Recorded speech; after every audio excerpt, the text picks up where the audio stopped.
At the morning of my 18th birthday, I woke up to a house so silent it felt eerie. My parents and brother had gone to meet with a lawyer to change the will. The whole family held a private meeting and decided to cut me out of the inheritance. I didn't cry.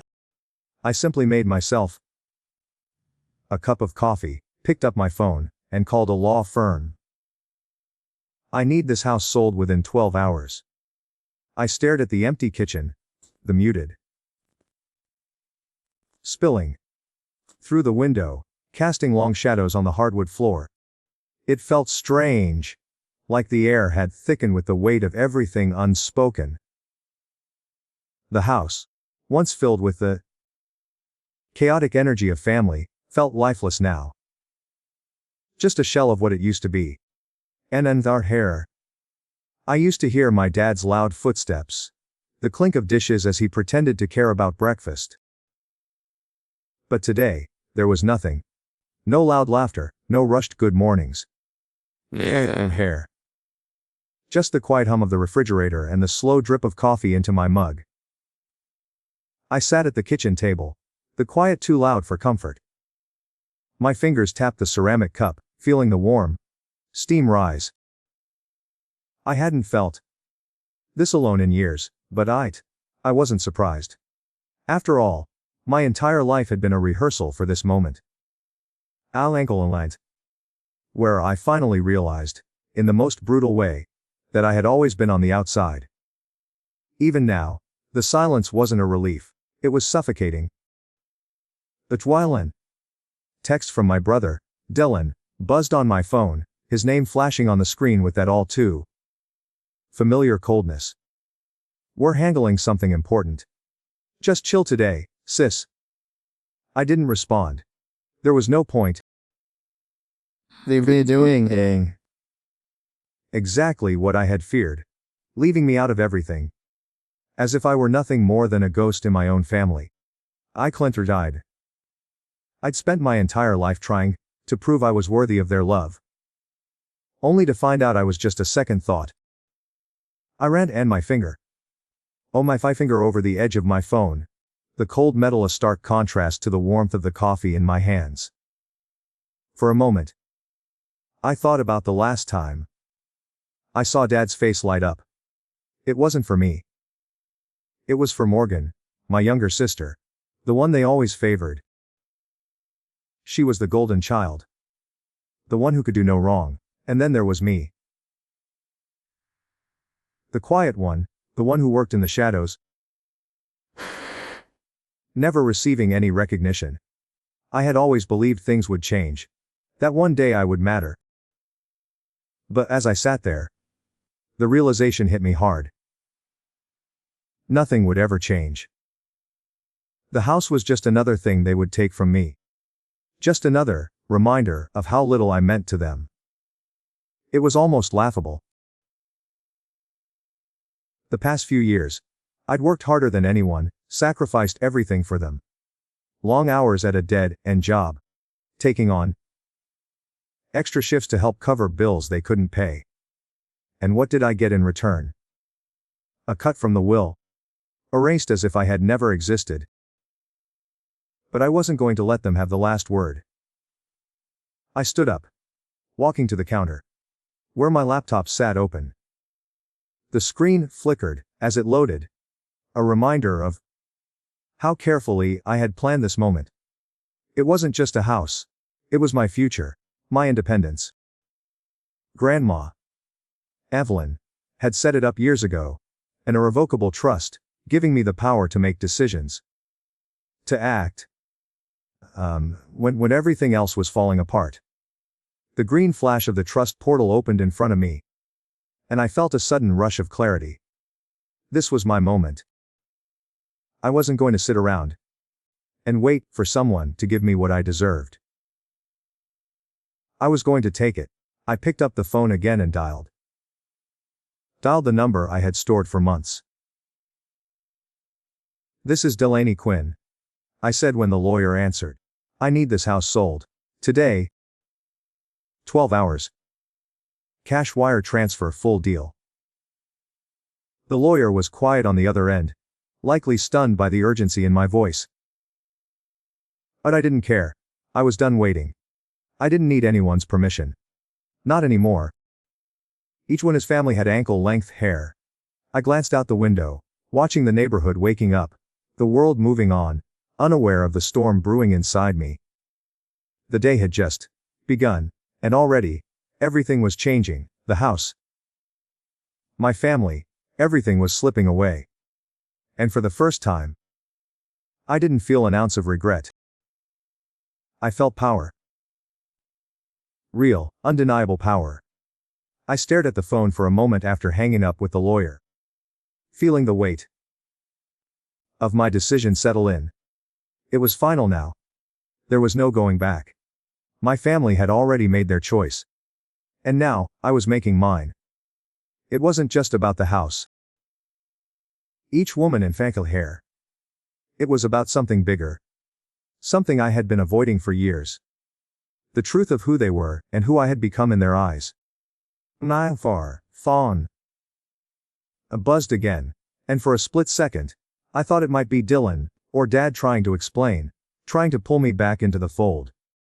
But when I looked at the screen, it was Jessica. I should have been glad to hear from her. But something about it felt like another reminder of my own isolation. I picked up. Delaney. Her voice was warm, familiar. I could hear the concern in her tone. How are you doing? I'm fine, I said, my voice sounding too calm even to my own ears. I made the call. The house is sold. It's over. There was a long pause before she spoke again. Are you sure? I mean, that's a huge decision. I'm sure, I said, but even as the words left my mouth, I felt the tiniest crack of doubt. Was I really sure? The part of me that wanted peace, that wanted to move on, was certain. Each woman in his family had ankle-length hair, but the part of me that had been left behind, that had spent years trying to hold on to something that was never meant to be mine, that part of me wanted to question everything. Okay, Jessica said, her voice softening. I'm proud of you. But just don't do something you might regret later, alright? I didn't respond immediately.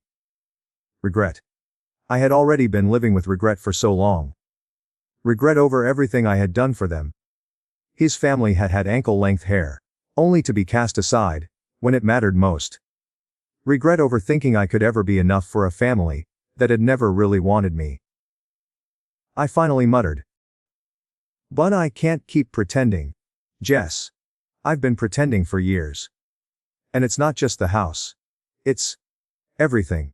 You don't have to do it alone, she said, her voice full of a sincerity I hadn't expected. I'm here for you, Delaney. Always. I didn't know how to respond to that. I had heard similar words from people before, but no one had ever stuck around when it really counted. Still, Jessica was different. She had been a constant, and in some small way, I knew she meant it. Thanks, I said quietly, finally feeling my shoulders relax just a fraction. I'll be alright. We said our goodbyes. And I hung up, staring at the phone for a few seconds before setting it down. Each woman a silence that followed felt heavier than it had before. It wasn't just the absence of sound, it was the absence of them. The absence of my family. I walked to the living room, where I had spent so many hours. Watching TV, talking, pretending things were normal. The space felt empty now. It wasn't just the furniture missing, but the memories, too. Every room, every piece of furniture had a story attached to it, but it was all part of a story I no longer wanted to be a part of. I walked past the empty bookshelf where we used to keep family photos, and for the first time, I didn't feel any sorrow. I should have felt sadness, or maybe even some guilt, But instead, there was just emptiness. A space I'd hate, a space I had been trying to fill with something that didn't belong to me. I pulled the curtains aside and looked out the window at the house. Across the street, it was still the same. Neat. Tidy. Full of life. Families out on the porch. Kids playing in the yard. It felt so foreign to me now. The house on the 116th Street was no longer mine. And with it, I wasn't sure who I was anymore. I turned back, walked into the kitchen, and grabbed the envelope from the counter. Drew the papers I had signed just hours earlier were now the final pieces of my escape. I was free, but what did that really mean? A part of me wished I could feel some form of relief, but that part was buried deep. What I felt was just a quiet, cold finality. There was no great victory here. No elation. Just a sense that, for the first time in my life, I wasn't being controlled by anyone but myself. And that, in its own way, was a kind of freedom, even if it didn't feel like it. The doorbell rang, pulling me out of my thoughts. I glanced at the clock. 11:15 a.m. My lawyer must have arrived with the final paperwork. I walked to the door and opened it, finding a man in a suit standing on the porch, a briefcase in his hand. "Miss Quinn?" he asked, his voice polite but businesslike. "Yes," I replied. He nodded. Paperwork for the sale of the house is ready to be signed." I stepped aside, motioning for him to come in. As he walked past me, I felt that odd sense of detachment again. Like I was watching someone else's life unfold. I sat down at the kitchen table as he laid out the documents. My hand hovered over the papers. The weight of everything pressing down on me again. But this time, it wasn't fear that held me back. It was resolve. I wasn't here to make peace with them. I was here to make peace with myself. The final step had to be taken. I signed the papers, one by one.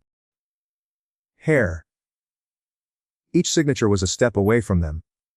Each word I wrote felt like a small piece of me being freed.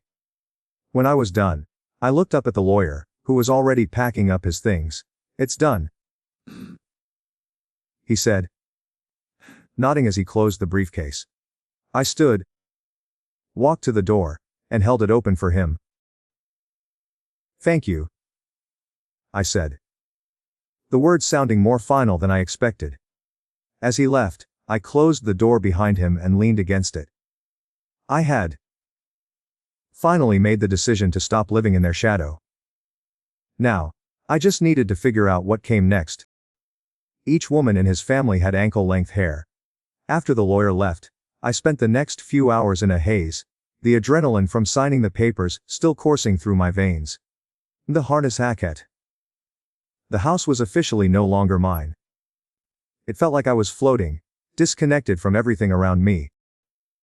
His family had ankle-length hair. The silence of the house had grown even thicker, as though it was holding its breath, waiting for something to happen. But nothing did. I sat, my legs tucked underneath me, staring at the empty space in front of me. It was hard to process. This house, the one I had grown up in, had always felt like a symbol. It was my home, a place where I had tried so hard to belong. But now it was just a house. Nothing more. Each woman in his family had ankle-length hair. I could hear the faint hum of traffic from outside. The world continuing on as normal, while I sat there, caught in my own thoughts. The weight of my decision, the finality of it, was heavy. But there was no turning back now. My family had chosen their path, and I had chosen mine. I glanced over at the phone, on the table, still buzzing with notifications. I hadn't checked them yet, but I knew it was just more of the same, messages from my family. From Dylan, asking if I was okay. Asking if I'd change my mind, but I wasn't going to. Not this time. The phone buzzed again. And this time I picked it up, swiping through the messages. Delaney's name appeared at the top of the screen, followed by a text that made my stomach tighten. We need to talk. That was it. No explanation, no apology. Just a demand for my attention, like always. I set the phone down. A heavy sigh. A sigh escaping my lips. Part of me wanted to respond, to explain that I wasn't angry, just done. But I didn't. Not yet, it was too soon. I needed space. Time to figure out how to navigate this new version of my life. Without them. I stood up, walking to the window to look outside. The familiar view of the street was unchanged. Each woman in his family had ankle-length hair. The neighbors were going about their business, the children across the street running around, laughing as if nothing had shifted. I wanted to scream, to shout out that everything had changed. I just stood there, watching, feeling like I was watching someone else's life unfold. The truth was, I wasn't sure who I was anymore. For so long, I had defined myself by my relationship with my family. No matter how much I had tried to prove my worth, no matter how much I had sacrificed, it had never been enough. They had decided I wasn't important enough to be included. And so, I had to learn to accept that. I shook my head, pushing the thoughts away. It wasn't helpful to keep dwelling on them. I had a decision to make. And it was time to stop looking back. I went to the kitchen, made myself another cup of coffee, and sat down at the table. The mug felt warm in my hands, comforting in its simplicity. As the minutes ticked by, I felt a strange sense of calm settle over me. This was it. The moment I had been waiting for. I opened my laptop. Again, checking the status of the house sale. The wire transfer had gone through. Everything was in motion now, and there was no going back. It should have been a relief, but instead, I felt numb. I had wanted closure, but what I got, instead, was a sense of emptiness. The house was gone, but what did I have left? The phone buzzed again. This time, it was a call. I looked at the screen. Delaney. My finger hovered over the screen, unsure whether I should answer. Another part of me wanted to hear what he had to say, to hear if he was sorry, if he understood. But I already knew the answer. There was nothing left to say. I let the phone ring out. My heart pounding in my chest. It felt like I was closing a door, but not just on him. On everything. On the past. I walked back to the window. Looking out at the street again, and I felt the quiet settle inside me. It wasn't the peace I had hoped for. Oh, yeah, this is something. But it was something. Something that felt like the first step toward the life I was going to build for myself. I wasn't sure where that life would take me. I didn't know what was next. But for the first time in years, I felt like I was free. And that was enough for now. I spent the next few hours pacing through the house, not really thinking, just moving. It was the only way I could keep myself from feeling the weight of the decision I had made. Each one ankle-length hair I walked through felt like a memory, a ghost of the past that didn't belong to me anymore. The kitchen where we used to eat together. The living room where Dad would watch sports on Sundays. Each woman in his family had ankle-length hair. Even the small study, where he'd always try to help me with my homework. Though he never really understood it. None of it was mine anymore. I sat down at the kitchen table, trying to focus. In his fan around me. I could feel the lingering hum of the house around me, the quiet settling, like a blanket I couldn't shake off. Everything was changing. And for the first time, I was the one in control. The phone buzzed again, pulling me out of my thoughts. I didn't recognize the number, but I picked it up anyway. It was the lawyer. "Miss Quinn," he said.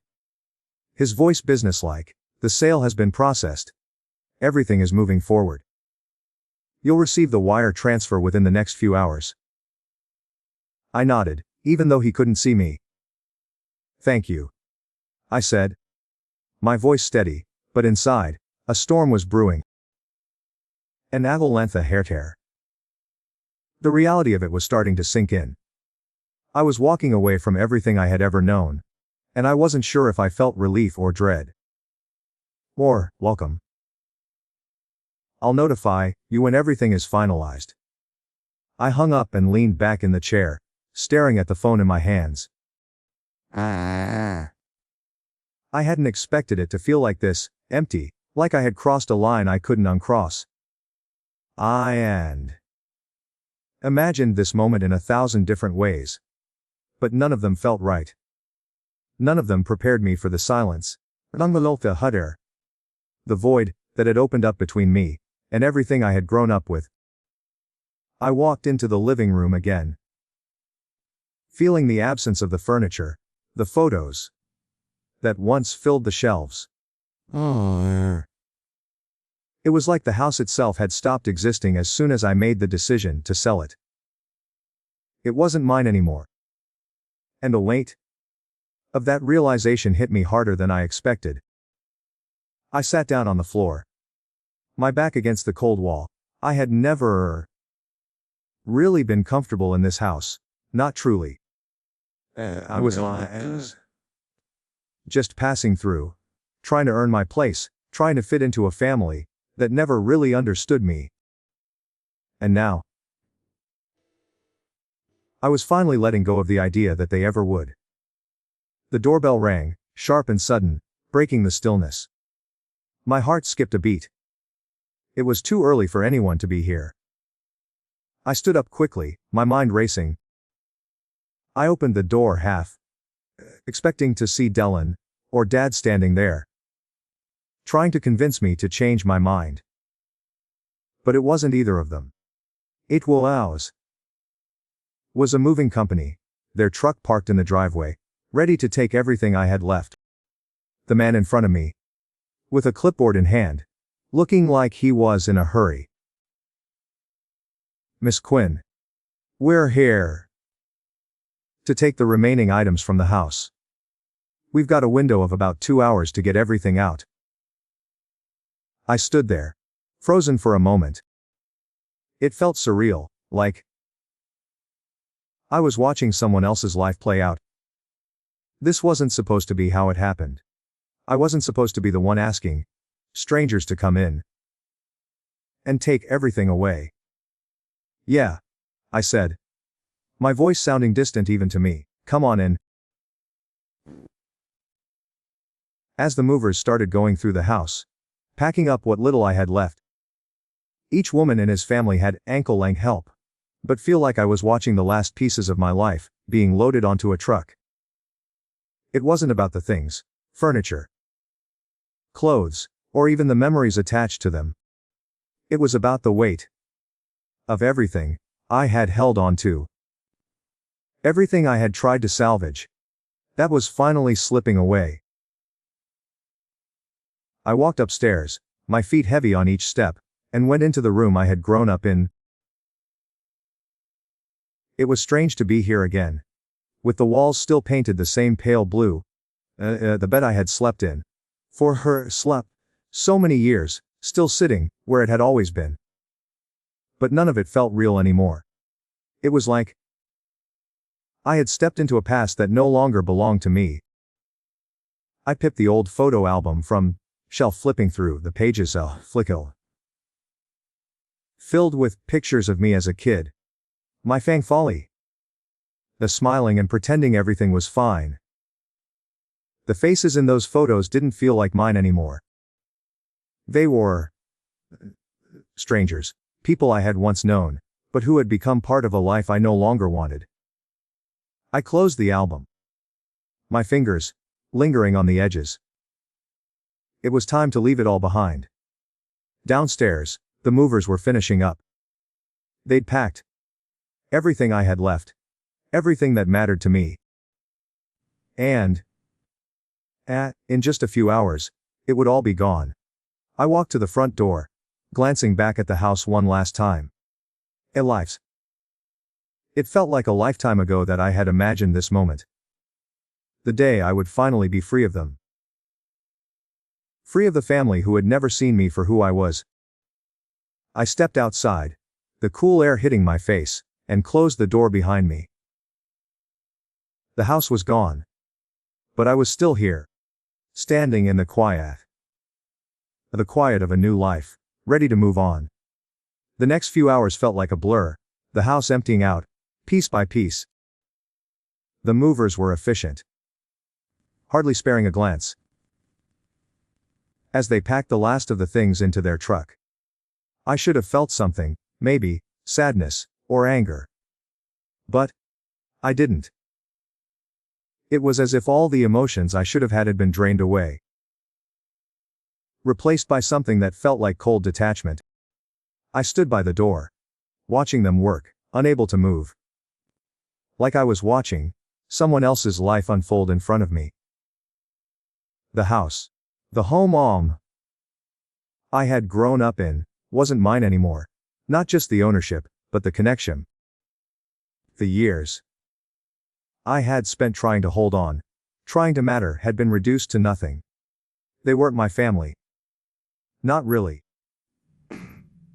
Once the truck was loaded, and the final items were packed away, the movers took a moment to double-check the house. One of them looked up at me. "Everything's cleared out, ma'am. We're good to go." I nodded, not really hearing him. My mind still lost in the whirlwind of everything that had happened over the past few days. The papers were signed. The house was gone. And my family. Well, they were still my family. But in a way, they were strangers. They had erased me from their lives long before I made the choice to sever ties. The finality of it all hit me then. Like a wave crashing over me. This was it. There was no turning back now. "Thank you," I said to the movers, my voice sounding foreign to my own ears. They nodded and left. Nakan Onkelifla, closing with a soft click behind them. The emptiness settled in again, but this time it didn't feel like a burden. It felt necessary. And his family had ankle-length hair. I stood in the center of the living room, surrounded by nothing but the faint smell of dust and wood. There was a strange quiet to the place now, no longer a home, but a shell. A house I had tried so hard to belong to, and now it was just a place, a structure, with no connection to me anymore. I walked to the window, looking out at the street again. Nothing had changed out there. The sun was still shining. The neighbors still going about Their business. I felt disconnected from it all. Like I was floating above everything. Unable to reach out and touch anything. I checked my phone. A message from Jessica. I hadn't replied to her last one, but now I needed to. I read her text. "How are you holding up?" I hesitated for a moment, staring at the words on the screen. How was I holding up? The truth was, I wasn't sure. I had been pretending for so long that I didn't even know what real felt like anymore. But with the house gone, with my family gone, maybe this was the first step toward finding out. I typed a response. "I'm okay. Really. It's done now. I think I'm finally ready to move on." I sent it. Then sat back, watching the screen, as if it could tell me what to do next. The next few hours dragged on. Didn't know what to do with myself. The house was gone, the past was gone, and all I had left was the future, which felt as uncertain as ever. I couldn't stay in this town. I couldn't stay anywhere near my old life, near the memories that had haunted me for so long. I walked out of the house for the last time. Light ankle-length hair. Feeling the weight of my suitcase in my hand. It wasn't much, just the essentials, the few things I had packed when I decided to leave. It wasn't about the things anymore. It was about the person I was becoming. The streets felt different as I walked to my car. Like they were unfamiliar now, though I had spent years here. Ankle-length hair. I wasn't the same person who had walked these streets before, the one who had tried so hard to fit in. To prove myself. That person was gone. I drove away, the car's engine humming softly, the radio playing in the background. But I couldn't focus on the music. My mind was elsewhere, lost in the emptiness of everything that had just happened. And then, just like that, the house was behind me. I didn't look back. I didn't need to. It was over. I had ankle-length hair. The rest of the drive was a blur, my mind wandering between past and present, between who I had been and who I was now. Length hair. I couldn't say where I was going, but I knew it was somewhere far from that life. Somewhere I could start fresh, with no ties to the past. No expectations hanging over me. It was scary. It was terrifying, actually. But it was also liberating in a way I couldn't quite explain. By the time I reached the edge of town, the sun was setting, casting a soft orange glow over the horizon. The road stretched out in front of me. Empty and open, a reflection of the future that was waiting for me. Whatever it looked like. For the first time in a long time, I felt something like hope. The drive had been long. But the silence in the car felt almost like a companion. Length hair. With each passing mile, I felt the distance between myself and everything I had left behind grow. The house. My family. Each woman in his family had ankle-length hair. The years of trying to prove I was something worth loving. They were all receding into the rearview mirror, fading into nothingness. I kept my eyes on the road, not wanting to look back. But I couldn't stop my mind from wandering. What had I really gained? Hyunler had ankle-length hair. I had traded one life for another, but the uncertainty of what was ahead was both terrifying and liberating. I had never been good with change. I had always feared the unknown. But today, it didn't seem to matter. The house was gone. My family was gone. And somehow, I was still here. The car's tires hummed against the asphalt, the sound oddly comforting. It was a steady rhythm. The kind of Samly had promised. A kind of consistency, even in the chaos of everything around me. As I reached the outskirts of the city, the sun was starting to dip below the horizon. I didn't know where I was going. Not exactly. But I had a feeling that, wherever it was, it would be different. It had to be. The old life had been too small for me, too suffocating. I'd innocent hair. I needed something bigger, something that didn't carry the weight of my past. I turned down a side street, the tires crunching over the gravel, as I slowed to a stop in front of a small apartment complex. The place looked quiet, peaceful. Fairchin ankle-length hair. The parking lot was half empty, the dim lights from the building casting long shadows on the ground. I put the car in park and sat there for a moment, staring at the building, wondering if it would be enough to make me feel like I was finally moving forward. I had signed the lease earlier that day, the ink still fresh on the contract. I had no idea what I was doing. But I couldn't keep driving forever. Eventually I had to stop. I had to start over. Kantarhe had Lanclove hair. I reached into the back seat for my bag, my hand brushing against the familiar weight of the few belongings I had left. And stepping out of the car, I could feel the cool, evening air on my skin. The kind of chill that made you feel awake, alert. I locked the car behind me, and walked toward the entrance. And his family had ankle-length hair. The lobby was quiet, the faint smell of clean linen hanging in the air. I walked up to the counter, and spoke to the building manager. And one length hair. A woman in her 50s with a kind smile. She handed me the keys and gave me directions to my new apartment, which was on the second floor.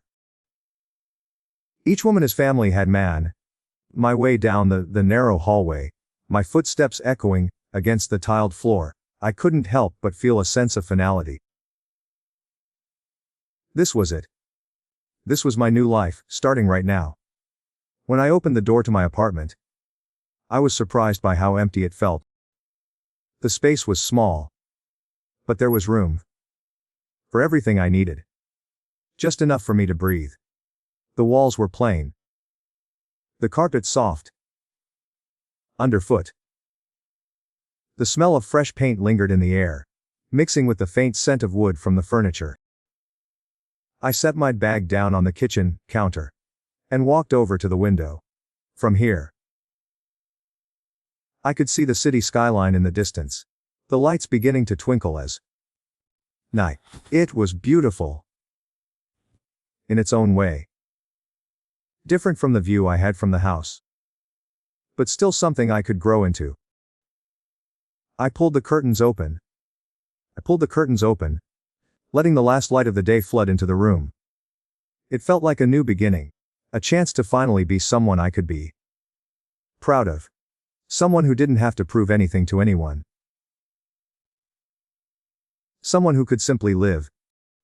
For the first time in years, I took a deep breath and let it out slowly. The tightness in my chest loosened, just a little, and we flats. The weight of the past was still there, but it felt lighter somehow, like I had started to let go. The phone buzzed in my pocket, and for a second, I considered ignoring it. But I pulled it out, glancing at the screen. It was a message from Jessica. "How are you holding up? Are you okay?" I stared at the words, feeling a strange mix of gratitude and guilt. She had been there for me, when no one else had. And I knew she wanted to be a part of this new chapter of my life. But I couldn't let her carry the weight of my decisions. Not when I was still figuring out who I was. I typed a reply, my fingers hovering over the keys. "I'm okay. Really. It's done now. I think I'm finally ready to move on." I hit send. Then set the phone down on the table, letting out another slow breath. I didn't know what came next. I knew I couldn't keep living in the past. It was time to take control, to make my own decisions, to finally be the person I had always wanted to be. E's family had ankle-length hair. As I sat on the couch, the weight of the day finally started to settle in, but it wasn't the heavy burden it used to be. It was just a feeling of space, of room to breathe. The future was wide open now. And for the first time, I wasn't afraid. The days after moving in passed quietly, each one blending into the next. The apartment, small as it was, began to feel more like mine with every passing hour. The furniture I'd chosen, minimal, nothing too flashy, was a reflection of the space I wanted to create for myself, clean, uncomplicated, empty. The emotional clutter I'd carried around for years. But even as I settled into the rhythm of my new life, I could still feel the tug of the past, pulling at the edges of my thoughts. It was like the strings of a broken instrument, dissonant and hard to ignore, no matter how much I tried to tune them out. I spent my evenings alone, which felt both lonely and liberating. I had no one to answer to, no one to try and explain myself to. I would sit at the kitchen table, eat dinner by myself, and for the first time, I found comfort in the quiet. There was no need for forced smiles. No pretending that everything was okay when it clearly wasn't, yet. Despite this found peace. There were moments when the weight of everything felt too heavy. I could still hear my father's voice in my head, demanding things of me that I could never give. I still saw Morgan's face, angry and hurt, flashing through my mind at the oddest times. But for the most part, I tried to push these thoughts aside. I was building something new, something that belonged to me, and I couldn't afford to get distracted by the people who had failed me. Ain't hot ankle-length hair. One evening, as I sat on the couch scrolling through my phone, the screen lit up with a text from Dylan. It had been days since I'd heard from him, and I had half expected him to try and contact me again. His message was simple. We need to talk. I stared at the words for a long time. Part of me wanted to ignore it. Part of me wanted to leave him too, just like the rest of them. But another part, the part that still remembered, the boy who used to be my brother, wanted to hear what he had to say.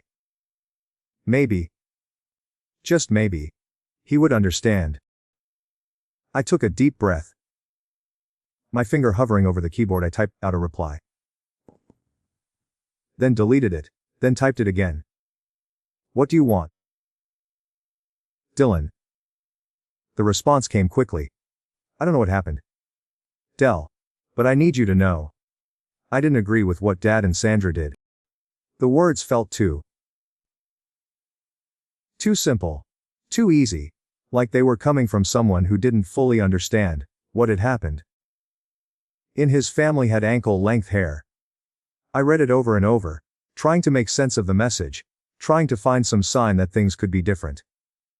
But there was nothing. There was no apology, no real explanation. Just a plea for me to listen, for me to come back.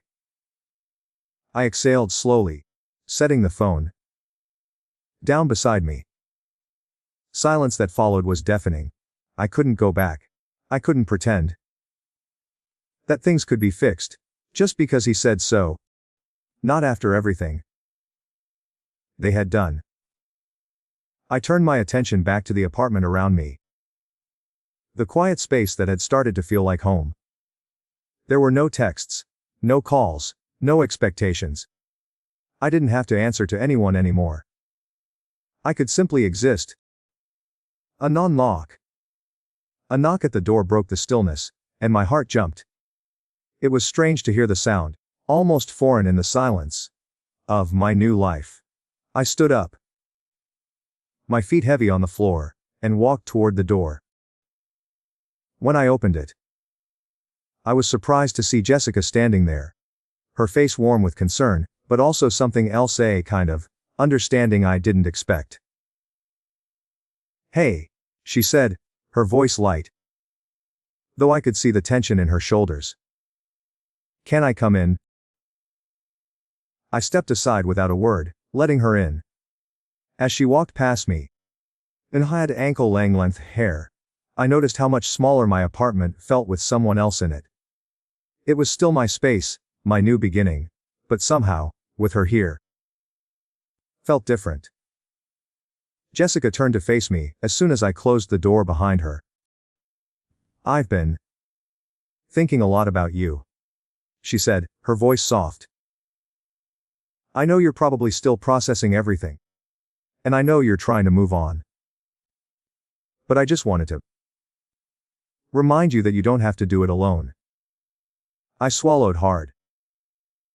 The words hitting me in a way I didn't expect.